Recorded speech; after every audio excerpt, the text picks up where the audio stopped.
O esqueleto apendicular, ele recebe esse nome, você já deve ter mais ou menos essa noção, porque ele está fora do eixo central. É como se a gente fosse observar um livro, por exemplo, em que a gente lê o livro lá, o corpo do livro, e no final do livro, no final do artigo, do trabalho que a gente estiver lendo, normalmente tem o apêndice, não tem? O apêndice é aquilo que está fora do eixo central, do corpo do trabalho. No intestino a gente tem um apêndice. Nós vamos estudar o apêndice vermiforme do intestino grosso no módulo que vem, de abdômen e pelve, né? Então, o esqueleto apendicular ele é assim chamado porque ele está fora do esqueleto axial, fora do eixo central do corpo.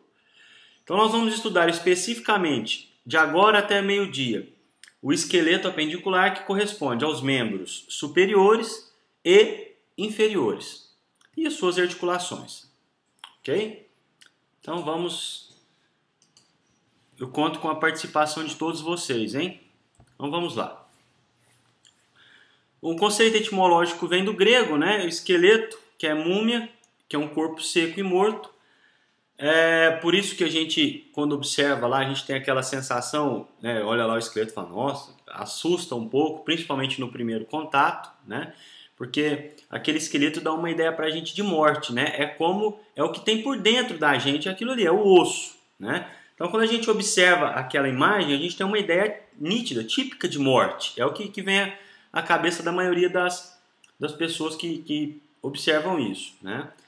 Do ponto de vista anatômico, forma arcabouço, proteção e sustentação, né? O arcabouço nós estudamos com bastante clareza isso aí no módulo passado, né? O arcabouço ósseo do tórax, onde estão inseridos o coração e os pulmões, o mediastino, as estruturas mediastínicas, a proteção no mesmo sentido, né? E a sustentação por ser local de origem e inserção de vários órgãos aí, de vários músculos, perdão do erro aí. Aí temos uma participante nova. Quem chegou aqui? Deixa eu verificar aqui. Ah, não. Não é não. Tá errado aqui. Continuam as mesmas pessoas. Então vamos lá. Quais são as funções do sistema esquelético como um todo, né? Promover suporte, sustentação, proteção, conformação do corpo, armazenamento de íons, movimento, através do movimento das alavancas, síntese de vitamina D e hemopoiese, ou hematopoiese, como queiram. De uma forma geral, o suporte e sustentação ela tem relação bastante clara com a inserção de músculos que mantêm aqueles ossos na sua posição adequada. Tá? A proteção, nós vimos na aula de tórax e vamos ver na aula de cabeça e pescoço, nós vamos ver essa proteção ao crânio, proteção que o crânio confere ao sistema nervoso central. Né? Nós vimos na aula passada a proteção que a caixa torácica confere aos órgãos do sistema cardiorrespiratório, né? Conformação do corpo, né? A forma do corpo é dada pelo sistema esquelético em associação com o sistema muscular. Os movimentos, que têm relação com os ossos, as articulações e os músculos, né? Então, para que haja movimentação, tem que haver necessariamente, veja bem, tem que haver necessariamente ossos, articulações e músculos envolvidos, né? Síntese de vitamina D, a importância que a gente, acho que até já citei na aula passada, da importância de tomar sol, porque a luz solar, a incidência em um determinado espaço do período do dia aí, com a nutrição, com aquilo que você se alimenta, promove a síntese de vitamina D, que é importante, e a hemopoiese, que é a formação de células sanguíneas que acontece no interior dos ossos esponjosos, e nós vimos alguns, como as vértebras da coluna, por exemplo. Tudo bem? Então, as funções básicas do sistema esquelético são essas aí. Como eu disse para vocês, o esqueleto apendicular ele é dividido em membros superiores e membros inferiores. Sendo que nos membros superiores nós temos como os principais ossos ou grupo de ossos a clavícula, que está marcado com o número 1, a escápula com o número 2, o húmero com o número 3, a ulna com o número 4, rádio, que é o número 5, os ossos curtos do carpo, que estão ali reunidos no número 6, os metacarpos, que são os ossos de número 7, e as falanges, que são os ossos de número 8. Né?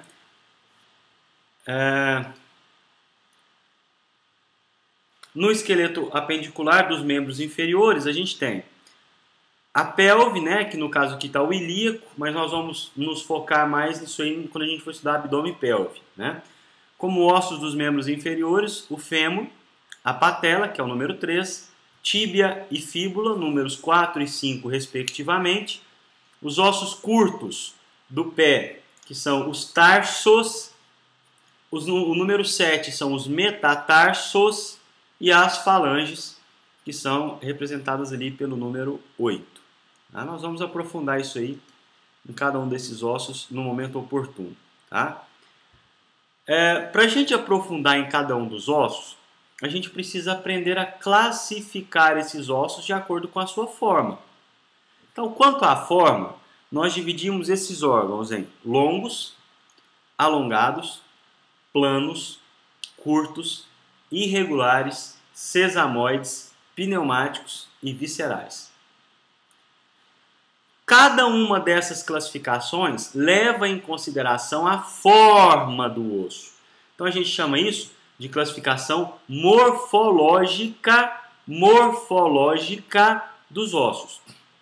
Então, a classificação dos ossos quanto à forma, o termo utilizado é classificação morfológica. Tudo bem? Então vamos estudar cada um desses tipos com bastante calma, com bastante tranquilidade, para que a gente entenda isso da melhor forma possível. Bom, os ossos longos. Os ossos longos, eles são assim classificados ou assim chamados porque eles possuem um comprimento maior do que a sua largura. Então eles são ossos longos. É um erro.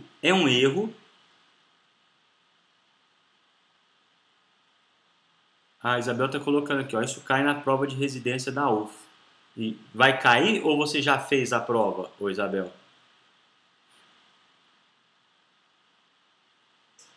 Já fez? Caiu? Teve uma questão sobre isso? Sobre a classificação morfológica, é? Ó, que legal. Vamos descobrir se você acertou ou não agora, então. Olha só. Então, os ossos longos, eles são assim chamados porque eles têm o seu comprimento maior do que a sua largura. E aí eu quero só colocar um detalhe aqui que eu acho bastante importante. Muitas pessoas falam assim, ossos longos são ossos compridos, né? São ossos grandes, por isso o nome longo.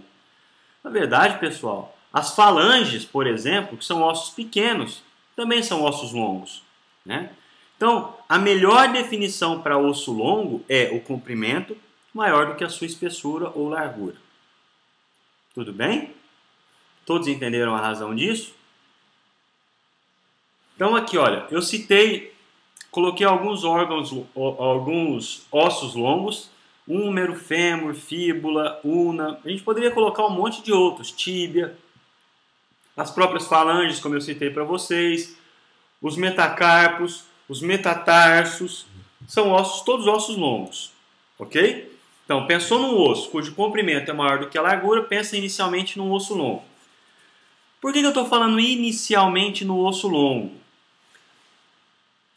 Porque, na verdade, nós vamos ver daqui a pouquinho que tem os ossos alongados, que também têm um comprimento maior do que a largura, mas eles têm algumas diferenças. Tá? Já já a gente vai falar sobre eles. Ainda falando sobre ossos longos, nós vimos que o osso longo ele tem uma borda de osso compacto com o centro de osso esponjoso. Em especial, essa característica, nos ossos longos, elas se localizam nas epífises dos ossos longos. Deixa eu confirmar uma imagem se eu pus aqui, ó, que vai dar para a gente ver legal. Então, os ossos longos, os ossos de um adulto, ela é dividida em epífises e diáfises. Os ossos em crescimento ainda têm uma terceira característica, que é a metáfise, que é onde tem o disco epifisiário, que é a transição entre as duas. Tá? A princípio, num osso adulto, a gente não descarta a metáfise. Nós vamos pegar epífise e diáfise. As epífises são essas estruturas, aqui, olha, periféricas.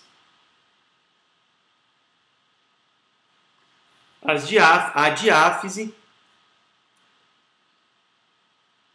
é essa porção mais central do osso longo. Olha só, pessoal. As epífises de um osso longo apresentam uma borda de osso compacto,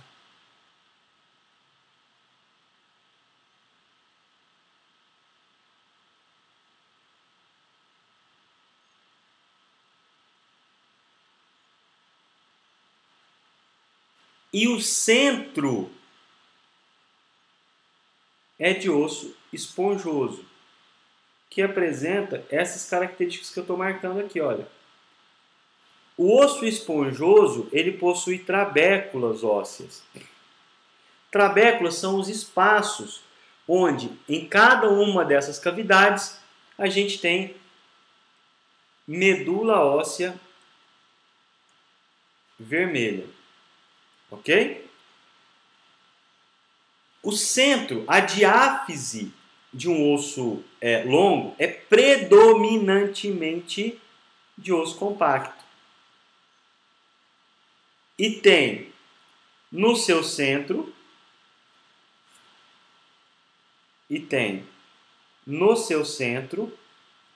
um canal medular.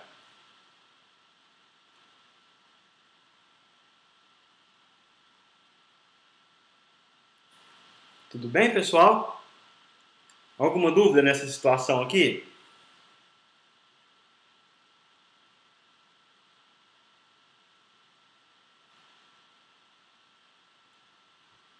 Sim ou não?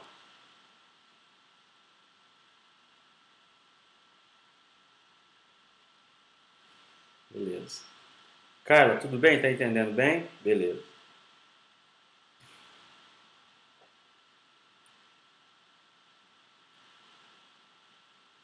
Aqui, olha, nessa imagem, a gente consegue perceber numa secção transversal o canal medular, olha só.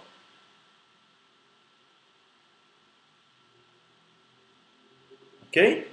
Então aqui nós temos o canal medular presente na diáfise e que esse canal medular ele é formado através da retirada da matriz óssea quando o osso está em formação pelo osteoclasto, né? A gente já fez um curso sobre tecido ósseo, a gente citou que a formação do canal medular ela é de responsabilidade dos osteoclastos, que são células de absorção de matriz do tecido ósseo, né? Eu citei agora há pouco para vocês